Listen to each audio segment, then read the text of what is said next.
Hello everybody, what's going on? So from past few days, SOFI stock is doing really good. And I believe that in future also it will perform well because of the three catalysts.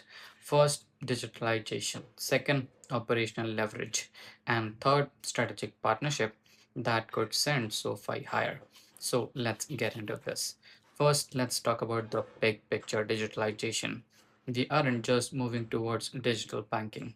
We are already there, and SOFI is leading the charge. Company is perfectly positioned to capture the rising demand for all-in-one online financial platform. But it's not just about their app, it's about Galileo. For those who do not know, Galileo is the plumbing behind many other fintech firms. As more companies adopt this platform, SoFi builds a pathway for sustainable high margin growth that isn't just tied to lending. Think of it this way: while traditional banks are busy closing branches and trying to update legacy systems, SoFi is native to the cloud.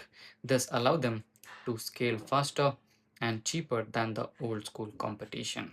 Now, here's where the numbers gets interesting. We need to talk about operating leverage. SoFi has reached a scale where their production and scale are becoming incredibly efficient. Their recent fourth quarter 2025 result were a massive beat. Adjusted profit of 13 cents per share, which was 160% better than the year ago. But the real kicker, the Federal Reserve, as interest rates begin to move lower, SoFi lending business get a massive shot in the arm.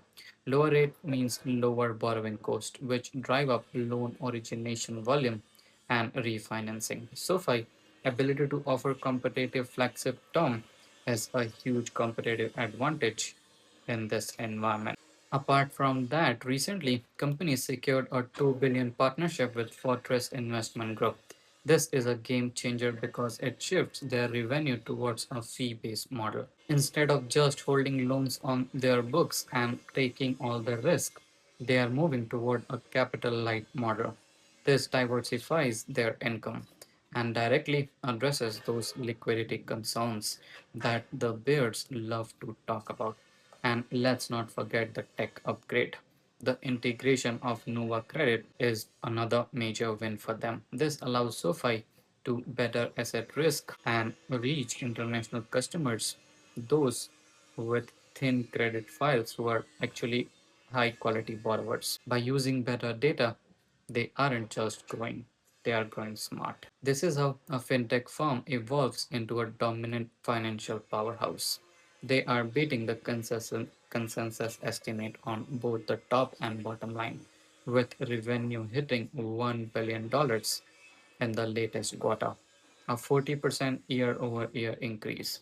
So, what does all this mean for the stock? Yes, there is some short term noise regarding liquidity and lack of dividend. However, if you are looking for growth, SoFi is proving that it can execute. They are turning the corners on profitability, expanding their tech platform, and shifting towards a more stable fee based business model. The digitalization of finance isn't slowing down, and SoFi is the engine behind a lot of that movement. If they continue to leverage this technology and benefit from a more favorable rate environment, the upside potential here is hard to ignore. So prepare now. With that said, thank you so much for being here. See you next one.